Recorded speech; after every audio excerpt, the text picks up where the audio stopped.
Is this a teammate just being nice to his guy, or do you buy this at all? From day one, I've been a Brock Purdy fan, and I always will be. I think he's one of the best in the league, and soon he will be the best, undisputed, right? But, practice, I'm not about to talk about no practice. I mean, if people want to make something out of practice with interceptions and all that other stuff. Listen, you obviously have never been in the NFL if you're out there writing stories about interceptions in practice. But like Debo mentioned, he's going against one of the best defenses in the league. You know what I'm saying? So, hey, it's all good. We're not worried about that. Okay, that's Fred Warner on Up and Adams, Kay Adams on FanDuel TV. There's that statement from last week, and it's like, okay, you're teammates. Right. But it's not just Brock's one of the best quarterbacks in the league, but he will be unquestioned the best QB in the league sometime soon. Patrick Mahomes is not going anywhere anytime soon, but even I don't know to what level you believe what you see in the preseason. I see 3 quarterbacks who are taken in the top 12 who look very, very interesting right now. Drake May does not look interesting to me. He looks better. Michael Penix does not play football. No. But Drake May look better in game 2. Watch Grandy get excited here. Bo Nix looks like a pro. Bo Nix looks under control. His feet, his vision, his heart rate, everything is chilling. Now, Caleb, against 2s and 3s. Maybe. Yeah. I mean, some ones. He's starting. Yeah. Now, Jaden and Caleb look, they're flashy. And they're going to make plays with their athletic ability that are just insanity. But Bo Nix looks like he's been here for 4 years already. So add those guys to the mix that's already out here. Is this just a completely harebrained statement, or how do you translate that? Harebrained is taking it out of context. It's an unbelievable vote of confidence for his teammate, but it's his teammate. So honestly, what is he supposed to say? You know what?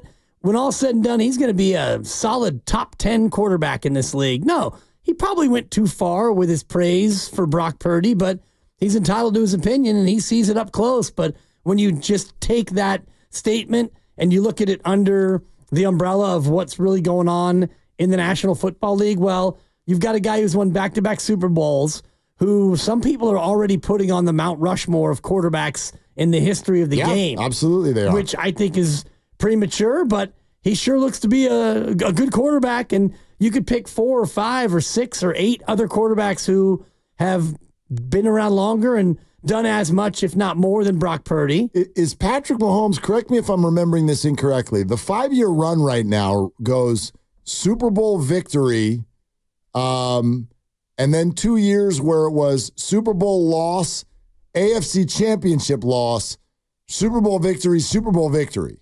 That's a 5-year run. Sounds about right. Nothing worse than AFC championship, right?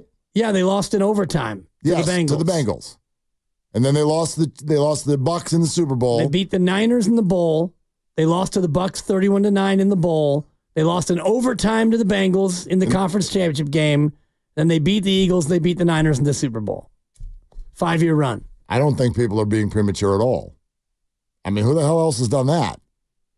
I don't think that Brady had a run like that. Brady and Montana don't even have a 5-year run like that. Pretty good. It's a good run. It's pretty good. He's got a great coach. Well, that's true. That's true. Because we always give Kyle the credit when they win. Some people do. Yeah. But it's a great run. But to Fred's quote, yes, I wouldn't say that it's harebrained. It's a guy who is praising his teammate. And, pretty soon he's going to be the best in the game. Well, you better hope you have this sort of a 5-year run. And so far he's got a conference championship loss, which Mahomes had, and a Super Bowl loss, which Mahomes had. So now you need to go out and win 3 straight Super Bowls. If that happens, then I think people would agree with him. Yeah, exactly. It's going to be very, very difficult company to keep, though. Part of this is, and I look at C.J. Stroud from last year, and I think he's so fantastic, but I also think that a little piece of it is just the accessibility of a year like that. Because the game is different now, because the game is so centered around quarterbacks, Defensive backs can't touch anybody out there anymore. Defensive linemen can't touch the quarterback. You have like a 2-inch area on his chest where you're allowed to hit a quarterback. And even then, don't hit him hard and don't fall on him and all of that stuff. And it makes things so comfortable. Like the idea of a rookie QB coming in and looking like that used to be absurd. Even players like Peyton Manning, he came in and led the league in interceptions as a rookie. Houston was it's also not like he had some great team around him. They became that because of him. So we're going to see more of that. I don't want to say we're going to see it all the time. That takes something away from CJ, and I don't want to do that. But we're going to see more of that. I don't know if their teams are ready to win, but let me say this right now. Caleb Williams and Jaden Daniels, they're going to be factors. I shouldn't say this before next week. They will be factors in your fantasy football league right away. For sure. Right away. Because the majority of the offense is going to be through them. Passing, running, all the above. And they're going to be on teams that are probably trailing a lot, and so they're going to be throwing a lot.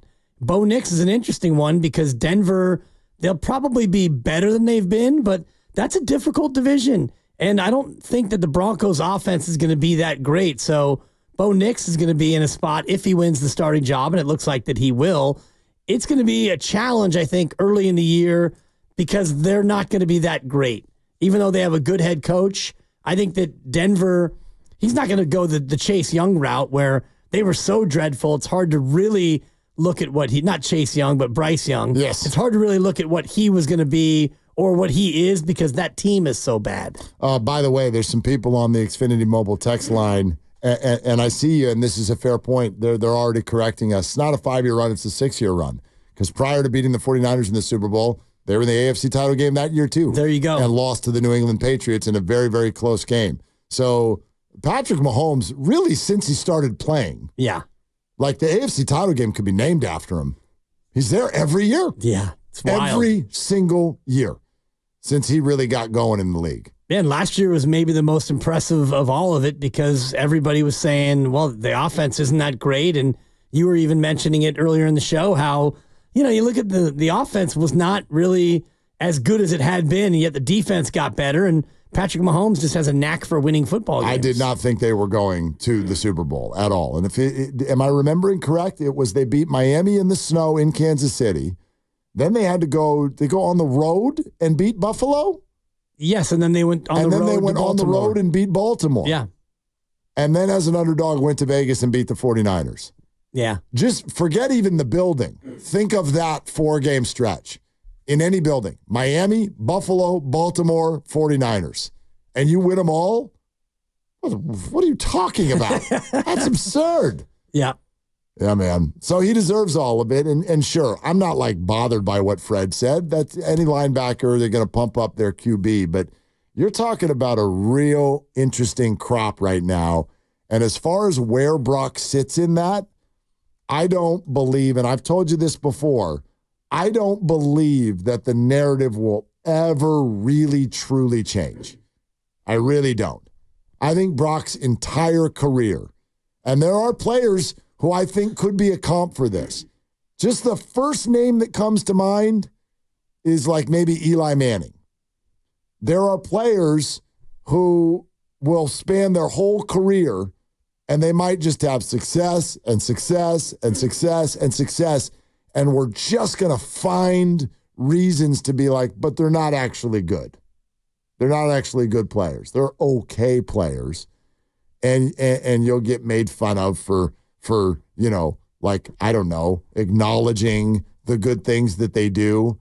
Eli Manning still to this day, not a Hall of Famer. Well, but he's going to go to the Hall of Fame. Yeah. And so you can get mad at him being a Hall of Famer. He beat Tom Brady in 2 Super Bowls. Yeah.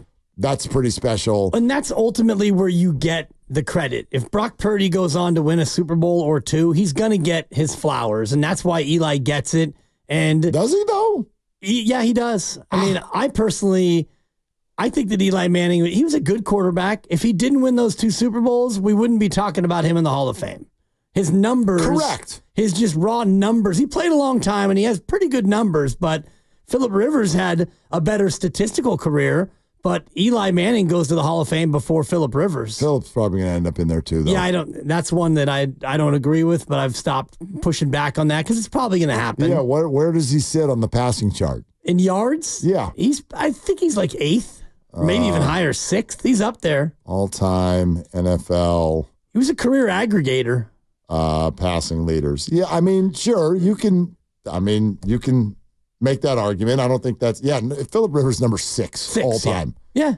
Is 63,440 yards.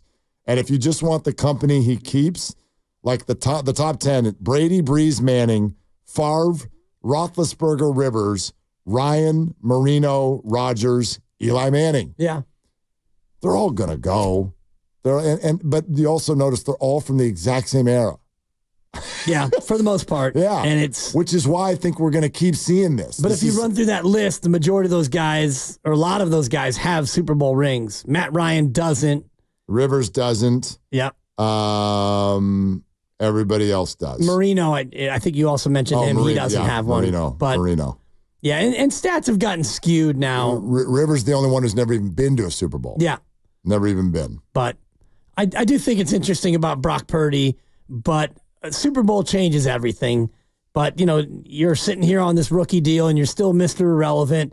Once you go and you win the Super Bowl, if you're able to get that done, the Mr. Irrelevant thing becomes just the headline in your movie, in your Lifetime after-school special. I think that, you get to that group. I think only 34 quarterbacks have ever won the Super Bowl. Right. I think that's the number. So if you join that elite club, you get your flowers no matter what, even if you're Trent Dilfer or Brad Johnson. I guess. I mean, flowers. I look at Eli Manning right now, and sure, he'll make the Hall of Fame, but I don't think most people do. Like, there's an argument there, and people are bothered by it, and people don't want to put Eli Manning next to the other names, even though he has thrown for 14,000 more yards than Dan Fouts. Yeah, well. Who played under something called Air Coryell. You know what I mean? Like, Eli Manning has thrown for more yards than John Elway. He's thrown for more yards than Warren Moon. He's won more Super Bowls, all of that stuff. But it's still like there's and that's the number, what was he, the number 4 pick in the draft? He's a top 5 pick. So it's not even because of his face. It's because of his face. It's because the way he would kind of mope around out there. In the face. Right. And I do think that that's part of, just the way people will perceive athletes, body language and demeanor and all the rest of it. I just think there's certain people where the world is lined up to go crazy when something doesn't look good. So even last night, the world is lined up. See, Brock Purdy can't play without receivers. I don't think that's ever going to go away.